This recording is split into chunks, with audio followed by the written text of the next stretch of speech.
بسم اللہ الرحمن الرحیم قال اللہ تبارک و تعالی فی القرآن المجید واتخذ اللہ ابراہیم خلیلا صدق اللہ العظیم۔ معزز دوستو سامعین کرام، ایک وقت آیا کہ اللہ پاک نے حضرت ابراہیم علیہ نبی علیہ السلام کو بہت زیادہ مال و دولت عطا فرمایا، بہت زیادہ مال سے نوازا۔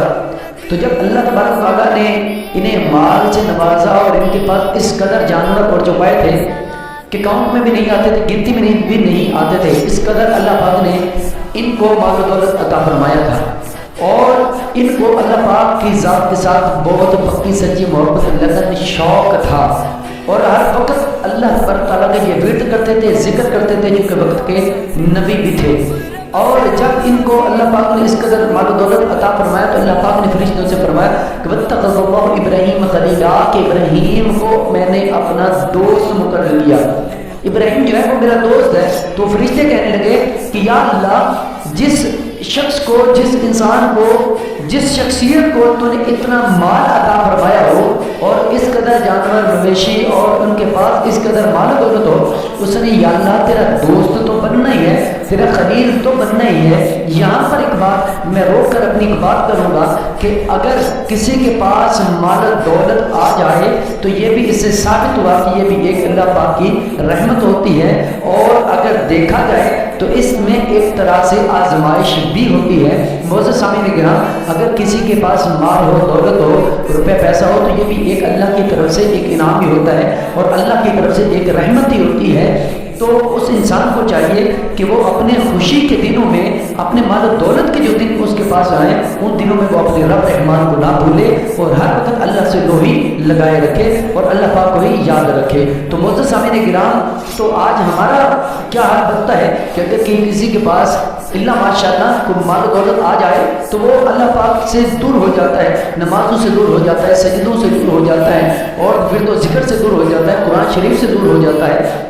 تو معزز دوستوں اور بھائیو، ایسا نہیں ہونا چاہیے، جبکہ قرآن کریم اللہ پاک کی لارہ کتاب ہے، اس کی بھی تلاوت کرنی چاہیے، نمازیں پڑھنے کا ہر مسلمان پر، جو بالغ مسلمان اس پر دن میں 5 مرتبہ فرض ہے، چاہے مرد عورت ہے۔ تو معزز سامعین کرام، میں بات ذکر کر رہا تھا کہ اللہ پاک نے جب فرمایا کہ واتخذ اللہ ابراہیم خلیلا، کہ میں نے ابراہیم کو اپنا دوست اور خلیل بنایا، تو فرشتے کہنے لگے کہ یا اللہ، تو نے اسے اتنا مال عطا فرمایا ہے، تو اس قدر مویشی عطا فرمائی، اس نے تیرا دوست تو بننا ہی تھا۔ تو اللہ پاک نے فرشتوں سے فرمایا، اے فرشتوں، اگر یہی بات ہے تو جاؤ، جا کر کے میرے خلیل کو آزما بھی لو، آزما کے بھی دیکھ لو کہ کیا وہ میری دوستی سے پورا اترتا بھی ہے یا نہیں اترتا، جاؤ جا کے آزما لو۔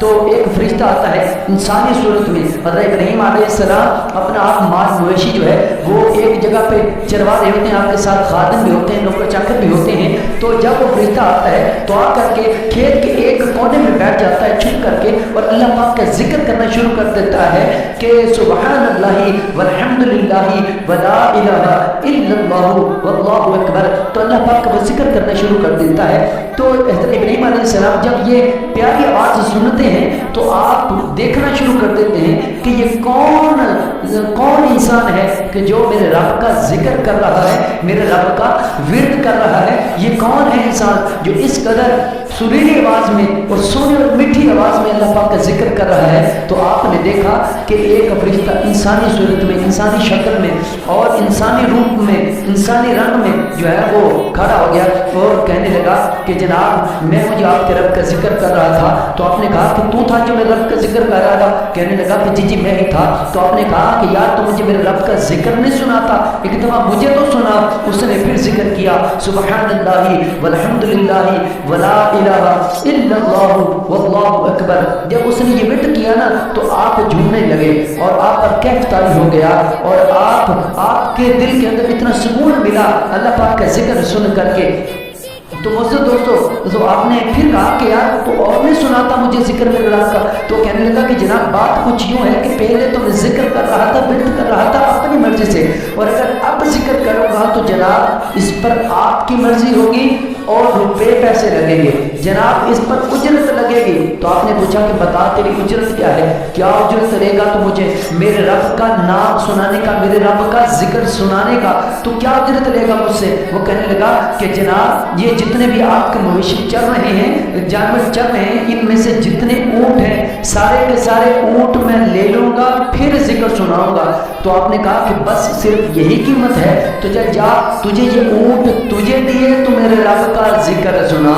تو جناب اس نے پھر ذکر کیا، خاموش ہو گیا. آپ نے کہا کہ اب کیا چاہیے؟ تو کہنے لگا کہ جناب اونٹ تو میں لے چکا، تو اب اور قیمت لگے گی. آپ نے کہا کہ بتا اور قیمت کیا چاہتا ہے اور کیا تجھے چاہیے؟ کہنے لگا کہ جتنے بھی یہاں پہ آپ کی گائیں بھینسیں یہ چل رہی ہیں یہ ساری لوں گا، پھر ذکر سناؤں گا. آپ نے کہا کہ بس چل جا، تجھے اونٹ بھی دیے گائیں بھینسیں بھی دی، تو مجھے میرے رب کا ذکر سناتا رہے، میرے رب کا ذکر سناتا رہے. تو جناب اس نے پھر ذکر کیا سبحان اللہ والحمد للہ ولا الہ الا اللہ واللہ اکبر.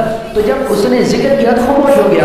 آپ نے کہا یار اور نہیں سناتا، اور سنانا ذکر. کہنے لگا کہ جناب پہلی قیمت پوری ہو گئی، اب اور قیمت لگے گی، اور قیمت لگے گی. تو آپ نے کہا بتا اور کیا چاہتا ہے؟ کہنے لگا کہ اونٹ میں لے چکا، گائیں بھینسیں لے چکا، اب جتنے یہ بھیڑ بکریاں چل رہی ہیں پیچھے یہ بھی ساری لے لوں گا، پھر ذکر سناؤں گا. تو آپ نے کہا چل جا یار، تجھے اونٹ بھی دیے، گائیں بھینسیں بھی دی، یہ بھیڑ بکریاں بھی دی، تجھے سارا کچھ دیا، تو مجھے میرے رب کا ذکر صرف سناتا جا. تو آپ رو بھی رہے اور ذکر بھی سنا رہے. تو شاعر نے قلم اٹھایا اور لکھا کہ نہ علم وچ پھسا سانو، کوئی یاد دی گل تے سنا سانو. تو جناب وہ پھر ذکر کرنا شروع ہو گیا.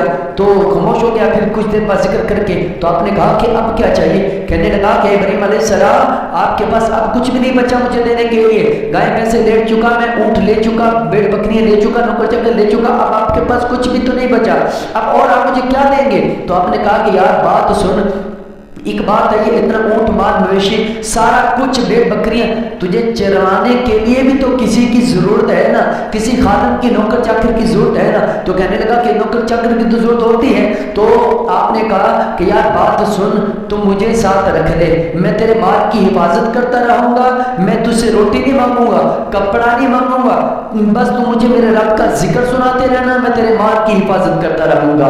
اللہ اکبر سبحان اللہ. یہ کیسا عظیم جذبہ تھا اور کیسا ایمانی جذبہ تھا. تو قربان جاؤں جب اس فرشتے نے یہ بات سنی نا تو فرشتہ رو پڑا اور فرشتے کی آنکھوں سے آنسو آ گئے اور وہ کہنے لگا آپ کو اے ابراہیم علیہ نبی علیہ السلام آپ مجھے بڑھ کے گلے لگائیں، آپ کو مبارک ہو کہ آپ اللہ کی بھیجی ہوئی آزمائش پہ پورا اترے ہیں، آپ کو بہت مبارک ہو جناب. یہ مال نوکر چاکر یہ سارا کچھ یہ آپ کو ہی مبارک ہو، میں تو صرف آپ کے امتحان کے لیے آیا تھا. معزز دوستوں اور بھائیوں، اس سے ایک بات ہمیں بھی یہ درس ملتا ہے، اس سے ہمارے لیے بھی ایک پیغام ہے کہ جب بھی مسجد میں اذان ہو رہی ہو یا کہیں بھی ذکر ہو رہا ہو، نعت پڑھی جا رہی ہو یا اللہ پاک کا ذکر کیا جا رہا ہو،